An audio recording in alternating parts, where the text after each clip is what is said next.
آہستہ آہستہ عمران خان کی کشتی ڈوب رہی ہے۔ اس حکومت کی کشتی کی ڈگمگاہٹ تو بہت عرصے سے شروع تھی اور اس کے اندر چھوٹے چھوٹے آپ کو چھید بھی ہوتے ہوئے نظر آ رہے تھے، لیکن اب وہ چھید جو ہیں بڑے بڑے گھاؤ میں تبدیل ہو گئے ہیں اور یہ کشتی اس طرح چلتی ہوئی نظر آتی نہیں۔ کل سے لے کے اب تک جو ڈیولپمنٹس ہوئیں اس میں سے سب سے اہم ڈیولپمنٹ ایم کیو ایم کی طرف سے یہ عندیہ اور اپوزیشن کی طرف سے تقریباً حتمی اعلان کہ ایم کیو ایم کے ساتھ ان کے معاملات طے پا گئے ہیں۔ ایم کیو ایم وہ کلیدی اتحادی ہے موجودہ حکومت کا جس کی بیساکھی کے اوپر یہ حکومت اتنے عرصے کھڑی رہی۔ اب جب تک ایس ٹی ایچ آپ دیکھیں گے تب تک جو تفصیل ہے وہ طے پا رہی ہوگی کہ اعلان کیسے کرنا ہے۔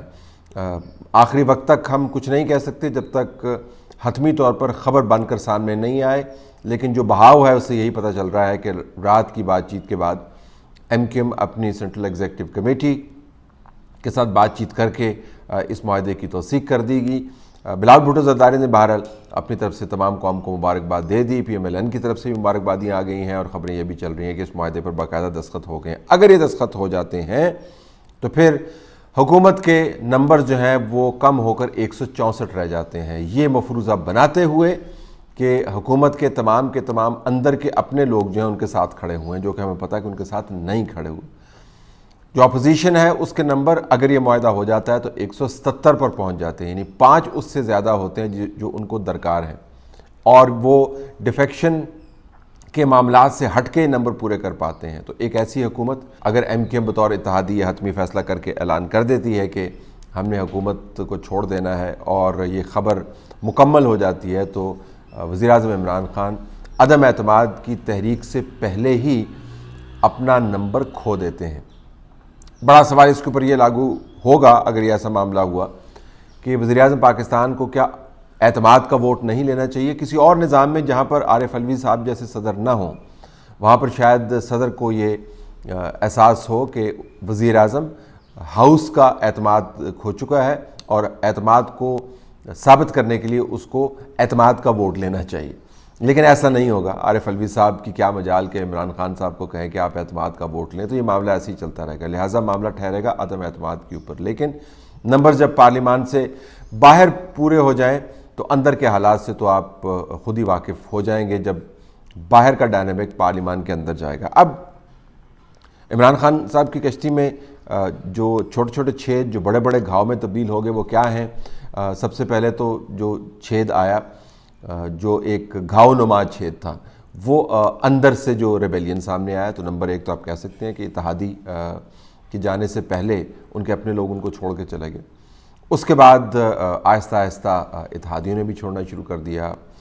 کیو لیگ کے چودھری پرویز الہی نے میرے خیال میں تاریخ کو یا جج نہیں کیا یا بہت لالچ میں آ گئے یا کسی کے دباؤ میں آ گئے یا کوئی غلط فیصلہ کر لیا اور وہ تاریخ کے اس طرف کھڑے ہو گئے جہاں پر ان کو نہیں کھڑا ہونا چاہیے تھا۔ بہرحال ان کی اپنی سیاست انہوں نے یہ فیصلہ کیا۔ کیو لیگ کے اندر سے بھی بہرحال آواز بڑی واضح ہے کہ ان کی جو اکثریت کے اراکین ہیں جو 3 ہیں وہ عدم اعتماد کے حق میں ووٹ دیں گے۔ ایک نے تو واضح انداز سے کہہ دیا، طارق بشیر چیمہ صاحب سے جب پوچھا گیا تو انہوں نے کہہ دیا جی کہ میں تو عدم اعتماد کے حق میں ووٹ دوں گا اور پی ایم ایل کیو کا ورکر ہوتے ہوئے ووٹ دوں گا۔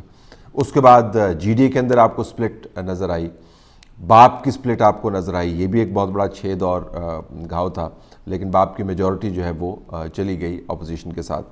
لیکن جو 2 اہم ترین ڈیولپمنٹس ہوئیں بھوتانی صاحب کی اور شاہزین بگٹی کی۔ شاہزین بگٹی کے معاملات سے جو لوگ واقف ہیں ان کو پتہ ہے کہ وہ عموماً اس قسم کے اقدامات دائیں بائیں اوپر نیچے پوچھے بغیر نہیں کرتے، یا اشارے کا انتظار کرتے رہتے ہیں یا ہدایت کا انتظار کرتے رہتے ہیں، کیونکہ ان کے ذاتی اور سیاسی اور معاملات بڑے گمبھیر ہیں، اسلحے کے ایشوز ہیں، پیسے کے ایشو ہیں وغیرہ وغیرہ۔ وہ اگر آپ تاریخ پڑھیں تو آپ کو پتہ چل جائے گا۔ تو وہ تو قدم اٹھاتے ہی نہیں ہیں۔ جب ان کی طرف سے یہ عندیہ آیا کہ وہ چھوڑ کے جا رہے ہیں اور حتمی طور پر انہوں نے فیصلہ کر لیا تو یہ واضح ہو گیا تھا کہ اصل میں جو چھید ہیں وہ گھاؤں میں تبدیل کیسے ہو رہے ہیں۔ لیکن جو سب سے بڑا گھاؤ عمران خان کی کشتی میں ہے وہ نہ ایم کیو ایم کے جانے کا ہے، نہ شاہزین بگٹی کا ہے، نہ جی ڈی اے کے ممبران کا ہے، نہ باپ کی میجورٹی کا ہے، نہ کیو کا ہے، نہ ہی ان کے اپنے لوگوں کے ریبیلین کا ہے۔ وہ ہے کہ اسٹیبلشمنٹ نے ان سے ہاتھ ہٹا لیا. اور یہ کوئی آج کی بات نہیں ہے. اگر آپ مجھ سے پوچھیں کہ اس کا آغاز کب ہوا تو میرے خیال میں جب سے DGISI کی تعیناتی کے معاملے کے اوپر عمران خان صاحب نے وہ نخرے دکھائے جو نہ قانوناً آپ ان کو جسٹیفائی کر سکتے ہیں، نہ پروسیجر کے زاویے سے جسٹیفائی کر سکتے ہیں، اور نہ کسی ایسے شخص کے زاویے سے جسٹیفائی کر سکتے ہیں کہ جس کی سیاست پاور گیمز کی مرہون منت ہو، جس کے اندر اسٹیبلشمنٹ کا بڑا کردار ہے. تو پچھلے سال سے جب اسٹیبلشمنٹ نے یہ دیکھا کہ یہ جو طوفان کھڑا ہے پاکستان کے اندر، اب اس کا بہاؤ اور رخ جو ہے ان کی بیرکس کی طرف ہو رہا ہے، تو اس کے بعد یہ ایک فیصلہ کیا گیا نیوٹرلٹی کا کہ اب ہم نے ہاتھ کھینچ لینا ہے. اچھا، یہ دلچسپ بات یہ ہے کہ عمران خان صاحب سے ہاتھ کھینچنے سے مراد یہ نہیں ہے کہ ان کو حکومت سے نکالنے کی سازش ہے. ہاتھ کھینچنے سے مراد یہ ہے کہ وہ جو ایلوژن تھی کہ ایک پیج کی وجہ سے عمران خان کچھ بھی کر سکتے ہیں، بھلے ان کے پاس نمبر ہوں یا نہ ہوں، اس ایلوژن کو ختم کر دیا نیوٹرلٹی نے. دوسرا یہ کہ عمران خان صاحب کے پاس نہ پنجاب کے اندر نمبر تھے یا نہ مرکز کے اندر نمبر تھے. یہ جوڑ کر حکومت بنائی گئی تھی.